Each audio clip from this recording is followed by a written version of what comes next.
तो स्टूडेंट, स्वागत है आप सभी का हमारे YouTube चैनल पर जिसका नाम है सौरभ क्लासेस। आज मैं एमए सेमेस्टर 2 के सब्जेक्ट कोड CC6 जिसका नाम है इकोलॉजी एंड एनवायरनमेंट, इससे काफ़ी महत्वपूर्ण विषय पर्यावरण यानी इन्वायरमेंट लेकर उपस्थित हुआ हूं। तो चलिए बिना समय गंवाए हम अपने इस विषय को प्रारंभ करेंगे। एनवायरनमेंट एवं इसके कॉम्पोनेंट, ठीक है, पर्यावरण एवं इसके संगठक या घटक। चलिए शुरू करते हैं। पर्यावरण की सामान्य परिभाषा के अनुसार पर्यावरण का आशय जैविक एवं अजैविक घटकों एवं उसके आसपास के वातावरण के सम्मिलित रूप से है जो पृथ्वी पर जीवन का आधार को संभव बनाता है। अतः पर्यावरण एक प्राकृतिक परिवेश है जो पृथ्वी पर जीवन को विकसित, पोषित या समाप्त होने में मदद करता है। एनवायरनमेंट फ्रेंच शब्द भाषा फ्रेंच एनवायरनमेंट शब्द फ्रेंच भाषा के एनवायरनर शब्द से लिया गया है जिसका अर्थ है घिरा हुआ या घेरना।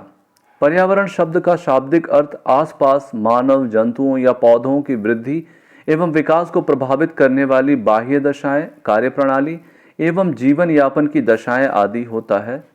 पर्यावरण संरक्षण अधिनियम 1986 के अनुसार पर्यावरण किसी जीव के चारों तरफ घिरे भौतिक एवं जैविक दशाएं एवं उनके साथ अंतःक्रिया को सम्मिलित करता है। पर्यावरण उन परिस्थितियों तथा भौतिक दशाओं को प्रदर्शित करता है जो किसी एकाकी जीवन या जीव समूह को चारों ओर से आवृत करता है तथा उसे प्रभावित करती है। अथवा पर्यावरण वे प्राकृतिक एवं सामाजिक सांस्कृतिक दशाएं हैं जो एकल मानव या मानव समुदाय को प्रभावित करती है। चूंकि मनुष्य प्राकृतिक क्षेत्र से लेकर निर्मित या प्रौद्योगिकी, समाज एवं संस्कृति क्षेत्रों में रहता है, अतः ये सभी पर्यावरण की रचना करते हैं। प्रकृति में जीव केवल उपयुक्त वातावरण में ही जीवित रह सकते हैं। वे एक दूसरे के साथ पारस्परिक क्रिया करते हैं एवं पर्यावरण के संपूर्ण जटिल कारकों द्वारा प्रभावित होते हैं। पर्यावरण सभी जैविक तथा अजैविक अवयवों का सम्मिश्रण है। पर्यावरण के विभिन्न अवयव एक दूसरे से जुड़े हुए हैं और परस्पर आश्रित रहते हैं। पर्यावरण के कुछ कारक संसाधन के रूप में जबकि दूसरे कारक नियंत्रक के रूप में कार्य करते हैं। सभी जीवधारी विभिन्न सामाजिक समूह एवं संगठन की रचना करते हैं, रचना हेतु कार्य करते हैं। इस प्रकार सामाजिक पर्यावरण का आविर्भाव होता है जिसके अंतर्गत विभिन्न जीवधारी अपने जीवन निर्वाह, अस्तित्व तथा संवर्धन के लिए भौतिक पर्यावरण से पदार्थों को प्राप्त करने का कार्य करते हैं। इस प्रकार सभी जीवधारी मुख्य रूप से मनुष्य द्वारा अपने निर्वाह तथा विकास के लिए भौतिक पर्यावरण से पदार्थों को प्राप्त कर विभिन्न प्रक्रियाओं द्वारा आर्थिक पर्यावरण का निर्माण करता है। भौतिक पर्यावरण को जलवायु की दशाओं की दृष्टि को भी विभाजित किया जा सकता है, जैसे उष्ण कटिबंधीय पर्यावरण, शीतोष्ण कटिबंधीय पर्यावरण, ध्रुवीय पर्यावरण आदि। यदि भौतिक या अजैविक तथा जैविक पर्यावरण को एक साथ मिलाकर देखा जाए तो बायोम की रचना होती है, जैसे टुंड्रा बायोम, शीतोष्ण बायोम, शीतोष्ण कटिबंधीय बायोम, उष्ण कटिबंधीय बायोम आदि। भौतिक पर्यावरण के साथ सामंजस्य रखने में सामाजिक तथा आर्थिक पर्यावरण की महत्वपूर्ण भूमिका रहती है। पर्यावरण के संगठन को तीन प्रमुख भागों में विभक्त किया जाता है। पहला भौतिक या अजैविक संगठक, इसमें वायु, जल, स्थल आदि आते हैं। दूसरा जैविक संगठक जिसमें पादप, मनुष्य समेत जीव जंतु, सूक्ष्मजीव आते हैं। और तीसरा ऊर्जा संगठक जिसमें सौर ऊर्जा एवं भूतापीय ऊर्जा आदि आते हैं। पहले हम देखते हैं भौतिक एवं अजैविक संगठक को। तो भौतिक संगठक के अंतर्गत सामान्य रूप से स्थल मंडल, वायुमंडल और जलमंडल को सम्मिलित किया जाता है। इन्हें क्रमशः मृदा, वायु और जल संगठक भी कहा जाता है। ये तीनों भौतिक संगठक परितंत्र के उपतंत्र होते हैं। भौतिक वातावरण वायु, प्रकाश, ताप, जल, मृदा जैसे कारकों से बना होता है। ये अजैविक कारक जीवों की सफलता का निर्धारण एवं उनकी बनावट, जीवन चक्र, शरीर क्रिया, विज्ञान तथा व्यवहार पर प्रभाव डालते हैं। जीवों के विकास तथा प्रजनन पर जैविक कारकों का भी प्रभाव होता है। अब हम देखते हैं वायुमंडल को। इसके संगठक जो हैं, वायुमंडल से आशय पृथ्वी के चारों ओर विस्तृत गैसीय आवरण से है। पृथ्वी पर स्थित अन्य मंडलों की भांति वायुमंडल भी जैव एवं अजैव कारकों के लिए महत्वपूर्ण है, क्योंकि वायुमंडल की संरचना व संगठन जीवों व वनस्पति की क्रियाओं को प्रभावित करते हैं। वायुमंडल गैस, जलवाष्प एवं धूल कणों का मिश्रण है। वायुमंडल में उपस्थित सभी गैसें प्रकाश संश्लेषण, ग्रीन हाउस प्रभाव तथा जीव एवं वनस्पतियों को जीवित रखने के लिए आवश्यक स्रोत है। वायुमंडल की रचना के भाग क्षोभ मंडल, तथा समताप मंडल पर्यावरण को महत्वपूर्ण रूप से प्रभावित करते हैं। इसके दूसरे महत्वपूर्ण घटक हैं जल।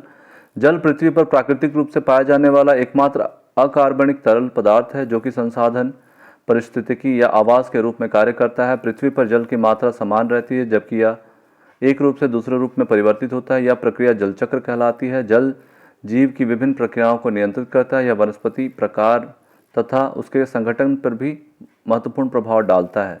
जलीय तंत्र में ऑक्सीजन, कार्बन डाइऑक्साइड तथा अन्य गैसें जैसे जल में आंशिक रूप से घुली रहती हैं। इसका तीसरा महत्वपूर्ण कारक है संगठक है मृदा।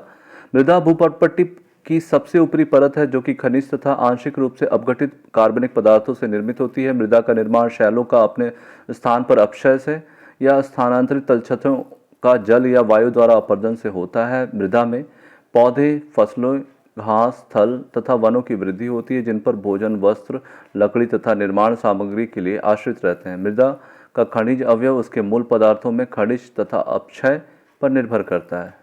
अब हम जैविक संघटक को देखेंगे। इसके तीन उपतंत्र होते हैं, पादप, जीव और सूक्ष्म जीव। सबसे पहले पादप की बात करें तो पादप या जैविक संघटक में सबसे महत्वपूर्ण होता है क्योंकि पौधे ही जैविक पदार्थों का निर्माण करते हैं जिनका उपयोग पौधे स्वयं करते हैं। साथ ही मानव सहित जंतु तथा सूक्ष्म जीव प्रत्यक्ष या अप्रत्यक्ष रूप से इन्हीं पौधों पर निर्भर करते हैं। पौधे पर्यावरण के विभिन्न संगठनों में जैविक पदार्थों तथा पोषण तत्वों का गमन को संभव बनाते हैं। हरे पौधे अपना आहार स्वयं तैयार करते हैं अतः वे स्वपोषित होते हैं। दूसरा जीव। जीव स्वपोषित व एवं परपोषित दोनों होते हैं परंतु अधिकांश जीव परपोषित होते हैं। स्वपोषित जीव अपने आहार का निर्माण स्वयं करते हैं जबकि परपोषित जीव अपने आहार हेतु अन्य साधनों पर निर्भर करते हैं। तीसरा सूक्ष्म जीव। सूक्ष्म जीव को वियोजक या डिकम्प्रेसर भी कहते हैं। ये मित्र पौधों, जंतुओं के जैविक पदार्थों को सड़ा गलाकर वियोजित करते हैं।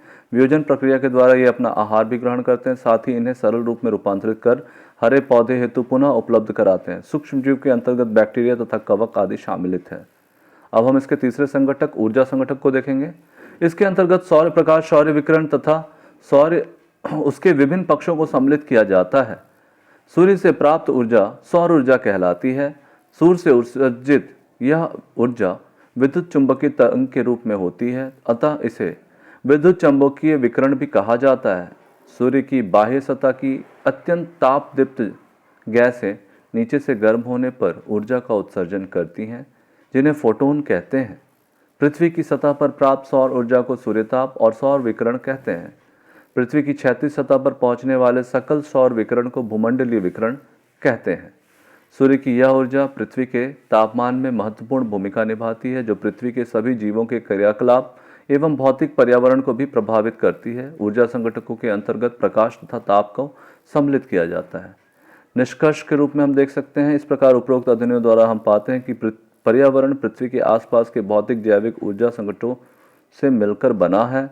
ये सभी संगठक एक दूसरे से जुड़े हैं तथा एक दूसरे को प्रभावित भी करते हैं। इनकी विशेषताओं के अध्ययन से यह स्पष्ट है कि पृथ्वी पर जीवन पर्यावरण एवं उसके संगठकों के कारण ही संभव होता है और यह अनवरत रूप से मानव जीवन ही नहीं अपितु समस्त जीव जंतुओं के लिए आश्रय स्थली एवं प्राणदायी है।